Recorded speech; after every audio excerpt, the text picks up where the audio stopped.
اللہ تبارک و تعالیٰ کے بابرکت نام سے ابتدا ہے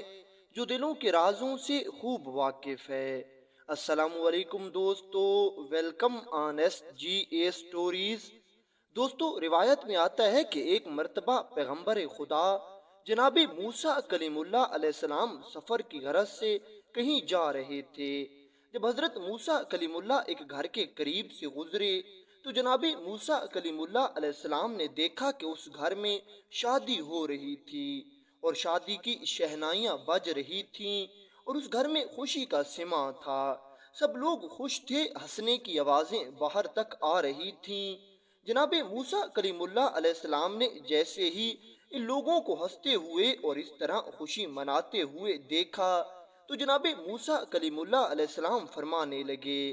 آج اس گھر میں شادی ہے، لیکن ہائے افسوس، کل اس گھر میں فوت کی ہوگی اور کل اس گھر میں خوشی ختم ہو جائے گی۔ آج سب لوگ ہنس رہے ہیں، لیکن کل فوت کی پر سب لوگ رو رہے ہوں گے۔ اب حضرت موسیٰ پیغمبر خدا یہ کہہ کر وہاں سے آگے چلے گئے۔ کہتے ہیں کہ اسی وقت حضرت موسیٰ کلیم اللہ کے پیچھے حضرت موسیٰ کا ایک امتی بھی چل رہا تھا۔ اس نے جیسے ہی جناب موسیٰ علیہ السلام کے یہ الفاظ سنے تو اسے بڑا تجسس ہوا کہ میں پتہ کروں کہ یہ گھر کس کا ہے اور کیا سچ میں کل اس گھر میں ایک فوت کی ہوگی، کیا کل اس گھر میں کوئی بندہ مر جائے گا۔ بس اس امتی نے اسی گھر کے قریب کہیں ڈیرا ڈال لیا۔ اگلے دن جناب موسیٰ تو اس گلی سے نہیں گزرے، لیکن اس گلی میں مسلسل خوشی رہی اور اس گھر میں شادی چلتی رہی۔ اس گھر میں کوئی موت واقع نہ ہوئی اور سب لوگ صحیح سلامت رہے۔ جب پورا دن گزر گیا اور اس گھر میں موت نہ ہوئی، اس امتی کو بہت حیرانی ہوئی اور وہ حضرت موسیٰ علیہ السلام کا قول سننے والا اس وقت اکیلا تھا اور وہاں کوئی بھی موجود نہیں تھا۔ جب حضرت موسیٰ علیہ السلام نے یہ کہا تھا کہ آج اس گھر میں شادی ہے تو کل اس گھر میں میت ہوگی، اس لیے اسے اس بات نے تنگ کر دیا کہ حضرت موسیٰ پیغمبر خدا ہیں اور آپ کی بات معاذ اللہ جھوٹی تو نہیں ہو سکتی۔ اس لیے یہ امتی سیدھا حضرت موسیٰ کے پاس پہنچا اور عرض کرنے لگا، یا موسیٰ کلیم اللہ، آپ نے کل ایک گھر سے گزرتے ہوئے یہ بات کہی تھی کہ آج اس گھر میں شادی ہے اور کل اسی گھر میں میت ہوگا۔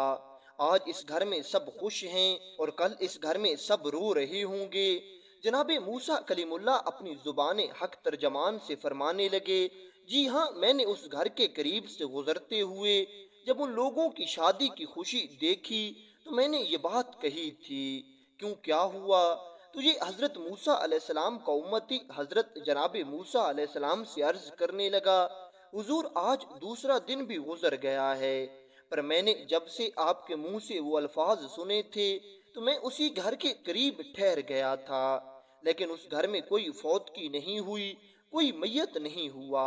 اور وہ سب لوگ خوش ہیں اور شادی مسلسل چل رہی ہے۔ یا موسیٰ، آپ نے تو کہا تھا کہ اس گھر میں میت ہوگی، لیکن اس میں میت نہیں ہوا۔ کہتے ہیں کہ پھر یہ امتی حضرت موسیٰ علیہ السلام سے عرض کرنے لگا، حضور، ہم نے آپ کے کہنے پر اللہ کو ایک مانا ہے، ہم نے آپ کے کہنے پر قیامت و حشر کو مانا ہے، ہم نے آپ کے کہنے پر قبر کو مانا ہے، ہم نے آپ کے کہنے پر قبر کے عذاب کو مانا ہے، ہم نے آپ کے کہنے پر ساری باتیں کی ہیں، ہم نے آپ کے کہنے پر ہر اس غیب چیز پر یقین رکھا ہے جس پر ہم پہلے یقین نہیں رکھتے تھے۔ آپ نے بتایا کہ قیامت کا دن ہوگا اور اس دن سب لوگوں سے حساب لیا جائے گا،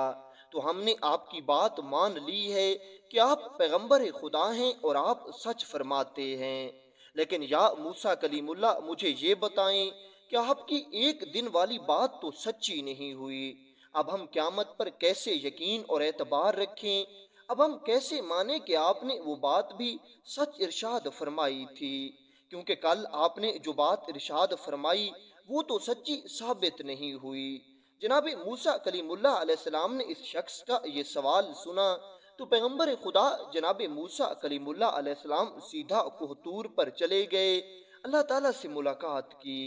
تو اللہ تعالیٰ نے حضرت موسیٰ علیہ السلام کو اس بات کا حل عطا فرما دیا اور حضرت موسیٰ علیہ السلام کو سمجھ آ گئی کہ اب مجھے کیا کرنا چاہیے، کیونکہ اب اللہ تعالیٰ کی مدد بھی حضرت موسیٰ علیہ السلام کے ساتھ مل چکی تھی۔ ویسے بھی اللہ تعالیٰ کی مدد ہر وقت آپ کے ساتھ رہتی تھی۔ حضرت موسیٰ علیہ السلام سیدھا اسی گھر میں گئے اور اس گھر کے کچھ افراد سے بات چیت کی، اور پھر حضرت موسیٰ علیہ السلام نے ان سے اجازت لے کر وہ بستر اٹھایا جس بستر پر دلہن بیٹھی تھی۔ جب بستر اٹھایا تو اس کے نیچے ایک سانپ موجود تھا۔ حضرت موسیٰ علیہ السلام نے اس سانپ کو مار دیا، اور پھر حضرت موسیٰ علیہ السلام ان گھر کے افراد سے ارشاد فرمانے لگے، اس سانپ نے اس لڑکی کو ڈسنا تھا اور اس سانپ کی وجہ سے اس لڑکی کی موت ہو جانی تھی، لیکن اس نے ایسا کون سا نیک عمل کیا ہے کہ جس کی وجہ سے اس کی جان بچ گئی ہے۔ سب گھر والے حیران اور پریشان ہو گئے، کیونکہ سب لوگ حضرت موسیٰ علیہ السلام کو مانتے تھے اور انہیں معلوم تھا کہ پیغمبر خدا جب بھی کوئی بات کرتے ہیں تو اس بات میں پوری صداقت ہوتی ہے، اور اب تو وہ سانپ بھی اپنی آنکھوں سے دیکھ چکے تھے جو اس دلہن کے بستر کے نیچے موجود تھا۔ سب لوگوں نے حضرت موسیٰ علیہ السلام سے عرض کیا کہ حضور، ہمیں تو اس بارے میں کچھ معلوم نہیں کہ اس نے ایسا کون سا نیک عمل کیا ہے، اس نے ایسی کون سی نیکی کی ہے جس کی وجہ سے اللہ تعالیٰ نے اس کی جان بچائی ہے۔ جب سب لوگوں کو کچھ خبر نہ ہوئی تو بعد میں سب لوگوں نے اسی لڑکی سے پوچھا